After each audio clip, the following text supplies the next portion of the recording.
और रुक करेंगे एक बड़ी खबर का। बहराइच में मारा गया एक और भेड़िया। वन विभाग ने एक और भेड़िए को मार गिराया है।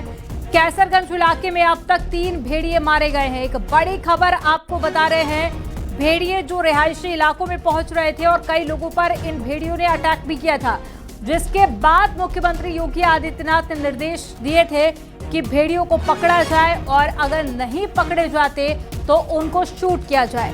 तो 3 भेड़िए पकड़े गए हैं और ये वही भेड़िए हैं जिन्होंने दहशत मचा रखी थी और रात के वक्त लोग अपने घर से भी बाहर नहीं निकल पा रहे थे। कई लोगों पर इन भेड़ियों ने अटैक किया था। कई बच्चे और कई बुजुर्ग घायल भी हुए थे और कुछ लोगों की इन भेड़ियों के अटैक के चलते मौत भी हो गई थी।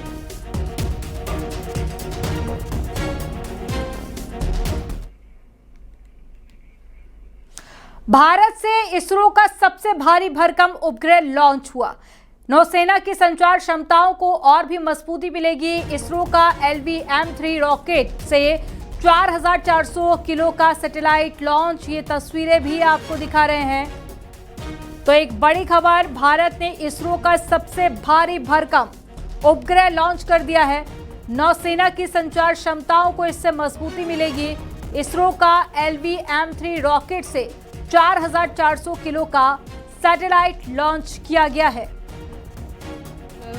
Visitors gallery, the cryo stage has commenced its operation and तो तस्वीरें आपको दिखा रहे हैं। ये उस वक्त की जब उपग्रह को लॉन्च किया गया था। तमाम स्टूडेंट्स और बड़ी संख्या में लोग पहुंचे हुए थे इस दृश्य का साक्षी बनने के लिए। और भारत की ये अपने आप में एक और बड़ी कामयाबी, लगातार एक के बाद में एक भारत इतिहास रच रहा है। और ये 2 तस्वीरें आपको दिखा रहे हैं, एक लॉन्चिंग के वक्त की तस्वीरें और ठीक दूसरी तस्वीरें आप देखिए। लोगों में उत्साह, जोश और खुशी साफ तौर पर नजर आई। we have a magnificent lift off the LVM-3 M5.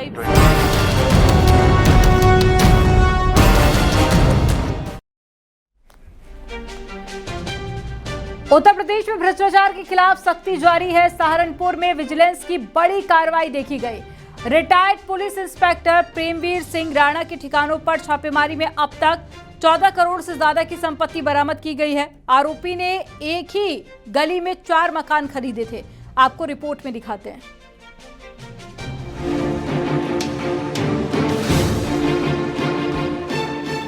Saharanpur के ब्रजेश नगर में शनिवार सुबह सन्नाटा टूटा जब मेरठ विजिलेंस की 31 सदस्यीय टीम ने रिटायर्ड इंस्पेक्टर प्रेमवीर सिंह राणा के घर पर दबिश दी। SP विजिलेंस राजीव कुमार के नेतृत्व में चली ये कार्रवाई 7 घंटे तक चली। टीम ने प्रेमवीर के ब्रजेश नगर स्थित घर, पेपर रोड पर फार्म हाउस समेत 7 ठिकानों पर एक साथ छापा मारा। ब्रजेश नगर की एक ही गली में प्रेमवीर के 4 लग्जरी मकान खरीदे।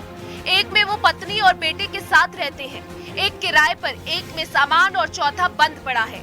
घर में बेसमेंट भी बना हुआ है। कुल मिलाकर 31 सदस्यीय टीम के साथ यहाँ पर जबरदस्त छापेमारी की गई। और यहाँ मेरे पीछे देख सकते हैं, ये मकान है प्रेम सिंह राणा जी का। और यहाँ पर जो मकान है, यहाँ पर कई घंटे टीम ने यहाँ ज्वेलरी, उनके कागजात, प्रॉपर्टी से संबंधित जो पेपर्स हैं उनकी छानबीन की। और इसके अलावा शेखपुरा में एक फार्म हाउस था, उसकी भी छानबीन की। छापेमारी में हुई बरामदगी की बात करें तो शेखपुरा कदीम में 12 बीघे का फार्म हाउस, जिसकी कुल कीमत करीब 10 करोड़ रुपए है। अंदर 70 लाख कीमत का एक भव्य हॉल बना है। फार्म हाउस में जो सामान रखे हैं उनकी कीमत करीब 9 लाख आंकी गई। इसके साथ ही 23 बेनामा भी मिले हैं, जिसमें खेती और आवासीय प्लॉट के हैं। गाड़ियों में एक स्कॉर्पियो, एक डिजायर और एक बाइक शामिल है। विजिलेंस ने कई बैंकों के अकाउंट डिटेल्स भी जब्त किए हैं। इस पूरी कार्रवाई की वीडियोग्राफी भी कराई गई। और वहाँ से भी कहीं ना कहीं एक स्कॉर्पियो गाड़ी, एक कार, एक मोटरसाइकिल, इसके अलावा भी कुल मिलाकर 14 करोड़ 38 लाख से ऊपर की संपत्ति का आकलन यहाँ किया गया कि उनके द्वारा ये अवैध रूप से जुटाई गई है। और पूरे जो कागज़ हैं, लैपटॉप हैं, जो भी उनको सामग्री मिली है, उसकी जांच अभी चल रही है। रिटायर्ड इंस्पेक्टर प्रेमवीर सिंह राणा की कुल संपत्ति 14 करोड़ से ज्यादा की मिली है। प्रेमवीर राणा बागपत के गांव निरपुड़ा के रहने वाले हैं। एक बेटा डॉक्टर है, दूसरा बेटा इंडियन आर्मी में अफसर है। प्रेमवीर 2024 में CBCID लखनऊ से इंस्पेक्टर पद से रिटायर हुए। पहले कैराना थाना प्रभारी रहे। इसके साथ ही पश्चिमी यूपी के मेरठ, शामली, नोएडा के कई थानों में तैनाती रही। दिन पहले एक और जांच हुई थी जिसमें 2.5 करोड़ की बेनामी संपत्ति के बारे में पता लगा था और उस सिलसिले में उनके गांव बागपत में एक दावत भी गांव वालों ने दी थी, क्योंकि लगता है उन्हीं की शिकायत पर वह जांच हुई थी। लेकिन अब ये दूसरी जांच में एक और बड़ा खुलासा यहाँ देखने को मिला है। दरअसल प्रेमवीर पर बीती 22 सितंबर 2025 को मेरठ विजिलेंस में भ्रष्टाचार निवारण अधिनियम के तहत केस दर्ज हुआ। जांच में करीब 2 करोड़ की आय से ज्यादा अधिक संपत्ति मिली थी, जिसका जवाब नहीं दे सके थे। शिकायत करने वाले उनके ही गांव के रहने वाले हैं, जिन्होंने योगी सरकार का विज्ञापन देखकर शिकायत की थी। मुकदमा दर्ज होने के बाद गांव में जश्न हुआ था, यहाँ तक कि सामूहिक भोज का आयोजन भी हुआ था। Bureau report, news 18।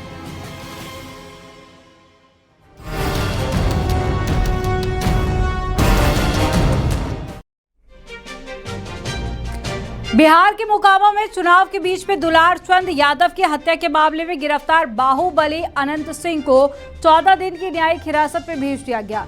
Patna court ने मोकाम से JDU उम्मीदवार अनंत सिंह को 14 दिन की न्यायिक हिरासत में भेजा है, जिसके बाद में अनंत सिंह को पटना के बेऊर जेल भेज दिया गया।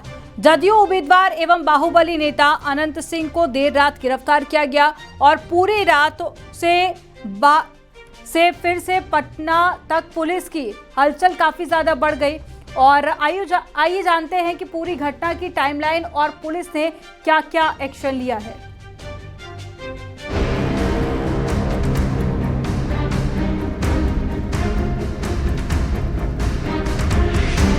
रात का सन्नाटा और बाढ़ की सड़कों पर पुलिस की तेज रफ्तार गाड़ियां। इसके बाद सफेद पैंट शर्ट में धीमे कदमों से चलते अनंत सिंह कैमरे में सामने आते हैं।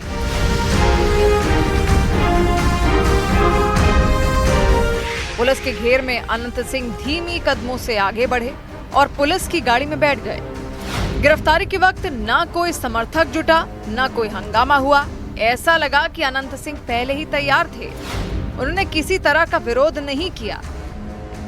रात के सन्नाटे में जब पुलिस टीम पहुंची तो किसी ने सोचा भी नहीं था कि ये रात अनंत सिंह की आजादी की आखिरी रात होगी।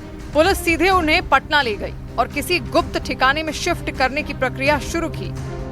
अनंत सिंह के रुतबे को आप इस तरह समझिए कि उन्हें गिरफ्तार करने के लिए खुद पटना के SSP पूरे लाव लश्कर के साथ गए और गिरफ्तार करने के बाद रातों रात पटना लेकर आए।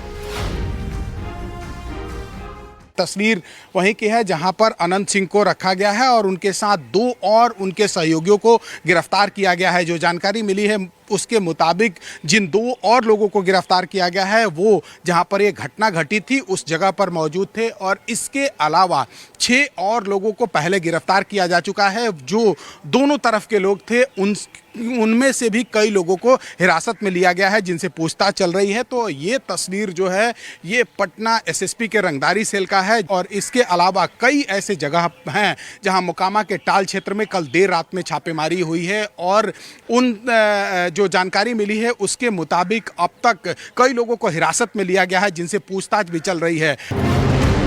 जानकारी के मुताबिक रात 11:10 पर पटना पुलिस बाढ़ पहुंची।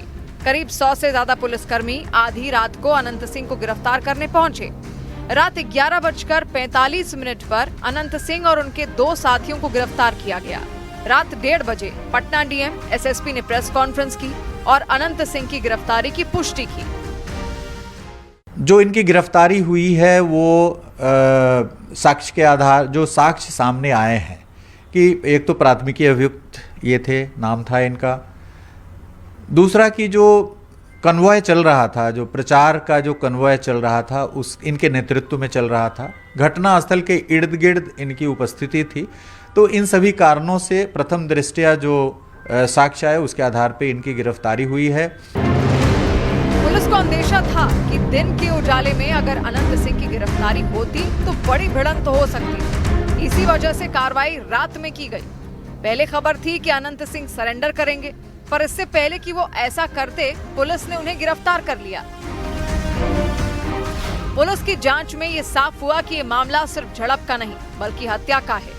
पोस्टमार्टम रिपोर्ट में गोली लगने और चोटों के निशान की पुष्टि हुई है।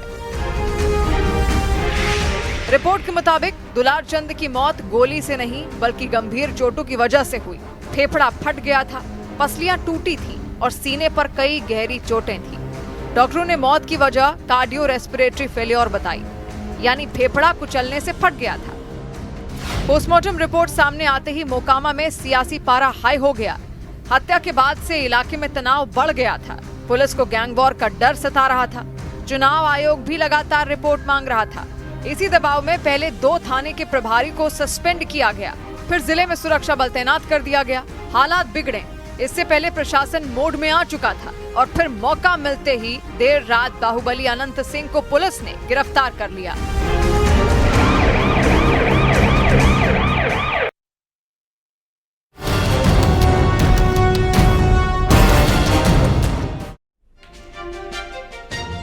और बरेली से एक दिल दहला देने वाली घटना सामने आई है। 5 महीने पहले लव मैरिज करने वाली नव विवाहिता अनीता की बेरहमी से हत्या कर दी गई। पति अनिल का शक बना प्रेमिका से पत्नी बनी अनीता के लिए काल बन गया और पुलिस ने 5 दिन की जांच के बाद में हत्याकांड का खुलासा किया है। आपको रिपोर्ट में दिखाते हैं।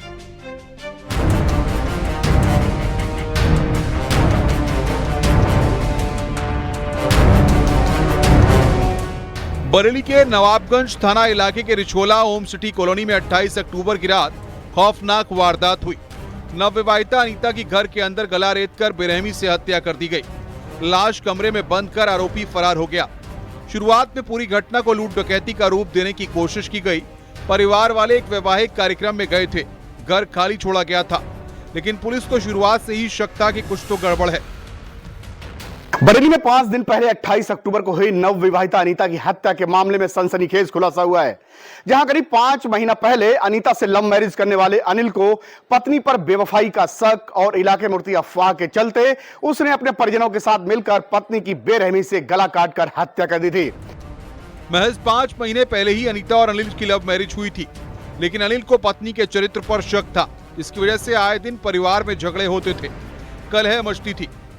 28 अक्टूबर की रात भी कुछ ऐसा ही हुआ, जब गुस्से में अनिल ने भाई सचिन, माता पिता और चाचा की मदद से अनीता का गला रेत दिया और पुलिस ने अनिल और सचिन से सख्ती से पूछताछ की तो दोनों टूट गए, हकीकत कबूल कर ली। के साथ पत्नी के द्वारा पति पर शक भी किया जा रहा था। इन बातों को लेकर पति पत्नी में अक्सर लड़ाइयाँ होती रहती थी, जिससे पति काफी विचलित और परेशान रहने लगा था और इन लड़ाइयों से परेशान होकर उसने फैसला कर लिया था कि मैं अपनी पत्नी को रास्ते से हटा दूंगा। इसी के क्रम में 28/10/25 को पति व देवर के द्वारा मृतका अनीता की हंसिए से गला काटकर हत्या कर दी गई। अनीता के पिता की शिकायत पर दहेज हत्या का मुकदमा दर्ज हुआ। हालांकि मुख्य वजह शक और आए दिन कलह थी, लेकिन शिकायत में दहेज के दबाव का भी जिक्र किया गया। दहेज प्राप्त करते हुए सुसंगत धाराओं में अभियोग पंजीकृत कर अभियोग की विवेचना प्रारंभ की गई।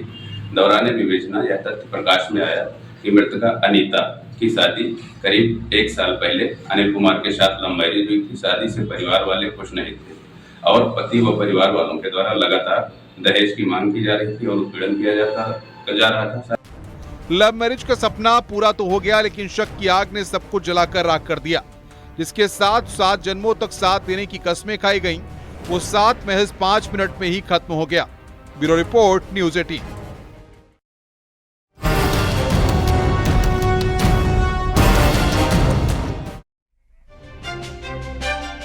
हमीरपुर से एक सनसनीखेज खबर सामने आई है, जहां पर लव मैरिज के 3 साल बाद नशे की लत ने सब कुछ खत्म कर दिया।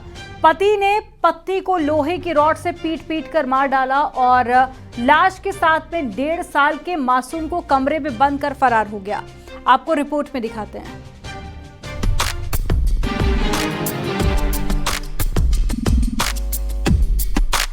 हमीरपुर जिले के मौदाहा थाना इलाके के खमहरिया गांव में शनिवार देर रात खौफनाक वारदात हुई। 27 साल की रोशनी की उसके पति मोइनुद्दीन ने बेरहमी से हत्या कर दी। 3 साल पहले हुई लव मैरिज का दर्दनाक अंजाम निकला। नशे का आदी पति ने लोहे की रॉड से पीट कर उसे मौत के घाट उतार दिया। मोइनुद्दीन को पहले पत्नी रोशनी पर अवैध संबंधों का शक था। इसी शक ने विवाद का एक ऐसा बीज बोया कि शनिवार रात सब खत्म हो गया। जब गुस्से में आग बबूला मोइनुद्दीन बेडरूम में लेटी रोशनी पर ताबड़तोड़ कई वार करने लगा और हत्या के बाद 1.5 साल के मासूम बेटे को उसी कमरे में ताला लगाकर बंद कर फरार हो गया। थाना मौदाहा पुलिस को दूरभाष द्वारा सूचना प्राप्त हुई है कि ग्राम कमहरिया में एक व्यक्ति द्वारा अपनी पत्नी की हत्या कर दी गई है। सूचना पर तत्काल थाना मौदाहा पुलिस मौके पर पहुंची तो पाया गया कि मुनीद्दीन पुत्र फखरुद्दीन निवासी ग्राम कमरिया ने अपनी पत्नी रोशनी उम्र लगभग 27 वर्ष को घर के अंदर बंद कमरे में लोहे की रॉड से सिर पर वार कर दिया था, जिससे उसकी मृत्यु हो गई है। रविवार सुबह करीब 7 बजे कमरे से बच्चे के रोने की आवाज आई तो परिजन के साथ ही ग्रामीणों ने दरवाजा तोड़ा। अंदर का दृश्य देखकर सब सन्न रह गए। लाश के पास बैठा मासूम रो रहा था। पुलिस को तुरंत घटना की सूचना दी गई। मौके पर पहुंची टीम ने ताला तोड़कर बच्चे को बाहर निकाला। परिजनों की सहायता से दरवाजा तोड़कर शव को बरामद किया गया है। मौके पर फील्ड यूनिट टीम बुलाकर साक्ष्य संकलन की कार्रवाई की जा रही है। अभियुक्त पूछताछ के लिए पुलिस हिरासत में है। परिजनों से तहरीर प्राप्त कर अग्रिम विधिक कार्रवाई की जा रही है। पुलिस ने रोशनी का शव कब्जे में लिया, पोस्टमार्टम के लिए भेजा। मामले की जांच शुरू की तो पता चला कि नशे और शक की आग में जलकर मोहब्बत का दर्दनाक अंत हो गया। घटना के बारे में जिसने भी सुना वो हैरान हो गया। पुलिस ने फरार आरोपी पति की तलाश तेज कर दी है और जल्द ही आरोपी मोइनुद्दीन को गिरफ्तार किया। Bureau report, news 18।